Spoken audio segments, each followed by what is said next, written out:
இன்ஃபினிக்ஸ்லேருந்து zero flip 5G அப்படிங்கிற ஒரு புது ஃப்ளிப் ஃபோனை வந்து இன்ஃபினிக்ஸ் லான்ச் பண்ணுறாங்க. அதாவது இன்ஃபினிக்ஸோட மொதல் ஃப்ளிப் ஃபோனை இந்தியாவில் லான்ச் பண்ணுறதா இருக்காங்க. ஸோ இந்த வீடியோவில் இந்த இன்ஃபினிக்ஸோட ஜீரோ ஃப்ளிப் ஃபோனில் என்னெல்லாம் விஷயங்கள் வருது, மேலும் இந்த ஃபோனில் அப்படி என்னெல்லாம் இன்ட்ரெஸ்ட்டாக கொடுத்துருக்காங்க கொண்டு எல்லாத்தையும் டீட்டெயிலாக பார்க்கலாம். வீடியோக்குள்ள போக முன்னாடி சேனல் சப்ஸ்கிரைப் பண்ணிடுங்க, பக்கத்துக்கு பெல் ஐக்கானை ப்ரெஸ் பண்ணி தொடர்ந்து அவங்க ஆதரவு தாங்க. முதல்ல இந்த ஃபோனில் இருக்கிற டிஸ்பிளேலேருந்து ஆரம்பிக்கலாம். நமக்கு இந்த ஃபோனை ஓப்பன் பண்ணும்போது உள்ள ஒரு பெரிய டிஸ்பிளே இருக்குது, வெளியே ஒரு குட்டி டிஸ்பிளே ஃபோல்ட் ஆகும்போது இருக்குது. அதுபடி பார்க்கும்போது உள்ள ஒரு 6.9 இன்ச்சுக்கான ஃபுல் HD ப்ளஸ் ரெசிஸ்டன்ஸ் உள்ள LTPO டிஸ்பிளே கொடுக்குறாங்க. இந்த டிஸ்பிளேக்கு 120 Hz ரெஃப்ரெஷ் ரேட் இருக்குது. இது போக 2160 Hz high frequency PWM dimming support, 100% DCI-P3 colour camera support மாதிரி விஷயங்கள் கொடுக்குறாங்க. ஸோ டிஸ்பிளேயோட ப்ரொடெக்ஷனுக்கு என்ன கிளாஸ் யூஸ் பண்ணுறாங்க அப்படிங்கிறது கம்பெனி மென்ஷன் பண்ணல. பேசிக்காக ஃப்ளிப் ஃபோன் எடுத்துக்கிட்டாலே டிஸ்பிளே ஃபிங்கர் பிரிண்ட் ஸ்கேனர் அதில் இருக்காது. வழக்கமாக எதிர்பார்த்த மாதிரி இதுலேயுமே சைடில் பவர் பட்டன் தான் இந்த ஃபிங்கர் பிரிண்ட் ஸ்கேனர் தராங்க. ஸோ டிஸ்பிளே வந்து உள்ளே பார்க்கறதுக்கு நல்ல டீசெண்டாக இருக்குது. அதே வெளியுள்ள டிஸ்பிளே அப்படின்னு பார்க்கும்போது இதில் ஒரு 3.64 இன்ச்சுக்கான ஃபுல் HD ப்ளஸ் ரெசல்யூஷனோட கொஞ்சம் கம்மியான ரெசல்யூஷன் உள்ள ஒரு டிஸ்பிளே கொடுத்துருக்காங்க. இதுவுமே AMOLED டிஸ்பிளேயாக வருது. நமக்கு இந்த டிஸ்பிளே பார்த்துட்டிங்கன்னா கேமராவை சுற்றி உள்ள எல்லா விஷயங்களும் நமக்கு டிஸ்பிளேயாக கொடுத்துருக்காங்க. எக்ஸப்ட் அந்த கேமரா மற்றும் ஃபிளாஷை மட்டும் விட்டுட்டு மற்ற எல்லா இடத்துலையும் நமக்கு வந்து டிஸ்பிளே கொடுத்துருக்காங்க. நமக்கு அந்த வெளியே உள்ள கவர் டிஸ்பிளேலையும் 120 Hzக்கான ரெஃப்ரெஷ் ரேட் இருக்குது. இது ஒரு நல்ல பாசிட்டிவான விஷயமா இருக்குது. இந்த வெளியே இருக்கிற கவர் டிஸ்பிளேல நமக்கு வந்து 3D அனிமேட்டட் பெட்ஸ்லாம் இருக்க சொல்லியிருக்காங்க. அதாவது நமக்கு வந்து வெளியே கவர் பண்ணியிருக்கும் போது வெளியே வந்து பெட்ஸ்லாம் எட்டி பார்க்குற மாதிரி அழகாக கொடுத்துருக்காங்க. அது மட்டும் இல்லாமல் பல விதமான ஷார்ட்கட்ஸும் இருக்குது ஆப்ஸை குயிக்காக ஓப்பன் பண்ணுறதுக்கு. குறிப்பாக டிக்டாக், யூடியூப், வாட்ஸ்அப் மாதிரியான ஆப்ஸுக்குலாம் வந்து ஷார்ட்கட்ஸ் கொடுத்துருக்காங்க. ஸோ டிக்டாக் இந்தியாவில் பேன் ஆகிட்டு, இது போக மற்ற ஆப்ஸ் ஏதாவது வேணும்னு நினச்சிங்கன்னா நீங்கள் வந்து கஸ்டமைஸ் பண்ணிக்கலாம், வெளியே ஷார்ட்கட்ஸாக வச்சுக்கலாம். அது மட்டும் இல்லாமல் நமக்கு வந்து கால் அட்டன் பண்ணுற மாதிரி பேசிக்கான ஃபங்க்ஷனாலிட்டிஸ், நோட்டிஃபிகேஷன் பார்க்குறது, சார்ஜ் ஆகிட்டு இருக்கா இல்லைங்கிறது பார்க்குறது முதற்கொண்டு பல விதமான விஷயங்கள் ஃபோனை ஓப்பன் பண்ணாமலே பார்க்க முடியும் இந்த கவர் டிஸ்பிளேல. So display okay. அடுத்ததாக பெர்ஃபார்மன்ஸ் பற்றி பார்க்கலாம். இந்த ஃபோனில் மீடியாடெக் டிமென்சிட்டி 8020 அப்படிங்கிற 6 nm ப்ராசர் பயன்படுத்துறாங்க. கிராஃபிக்ஸ்க்காக மாலியோட G77 MC9 GPU கொடுக்குறாங்க. ஸோ இதில் பெர்ஃபார்மன்ஸ் எப்படி இருக்கும் அப்படின்னு பார்க்கும்போது இந்த ப்ராசருக்கு 45,000 ரேங்க் கிடைக்குது. மார்க்னு பார்க்கும்போது 48 மார்க் 100க்கு எடுக்குது. பி கிரேட் சிப்செட்டாக கொடுக்குறாங்க. ஸோ இந்த ஃபோனில் ஆப்ஸ் ரன் பண்ணலாம், மல்டி டாஸ்கிங் பண்ண முடியும்.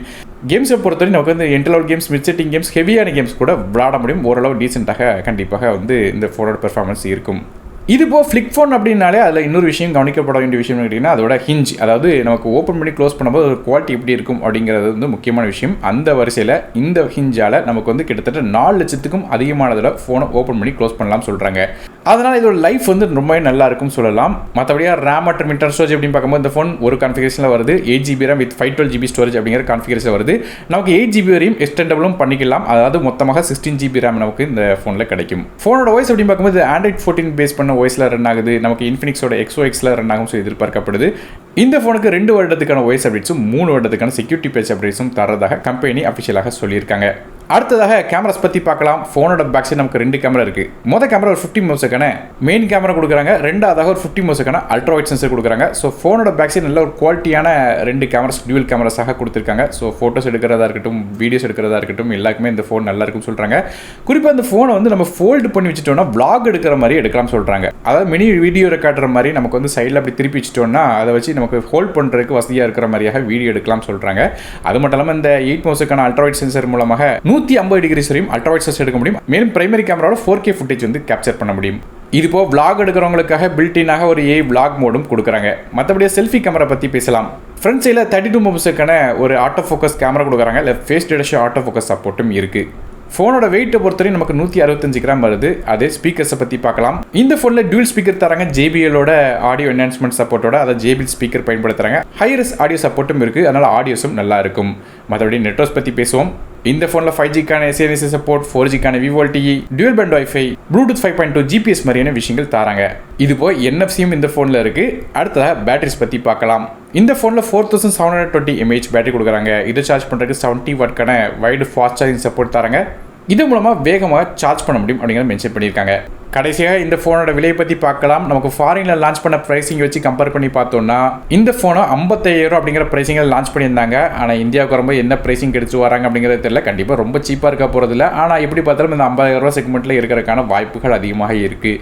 ஸோ இந்த ஃபோன் அக்டோபர் 17 இந்தியாவில் லான்ச் பண்ணுறதா இருக்காங்க. ஸோ இந்த ஃபோன் லான்ச் ஆனதுக்கப்புறம் பைலிங்ஸை டிஸ்கிரிப்ஷன் கொடுக்குறேன். அது மூலமாக நீங்கள் இந்த ஃபோன் வாங்கிக்கலாம். ஸோ நீங்கள் இந்த ஃப்ளிப் ஃபோனை பற்றி நினைக்கிங்க? அதுவும் இன்ஃபினிக்ஸ் பேக்லேருந்து வரக்கூடிய மொதல் ஃப்ளிப் ஃபோனாக இருக்குது இந்த ஜீரோ ஃப்ளிப் ஃபோன். ஸோ இந்த ஃபோனை பற்றி என்ன அப்படிங்கிறத கீழே கமெண்ட்ஸ் மறக்காம மென்ஷன் பண்ணுங்க.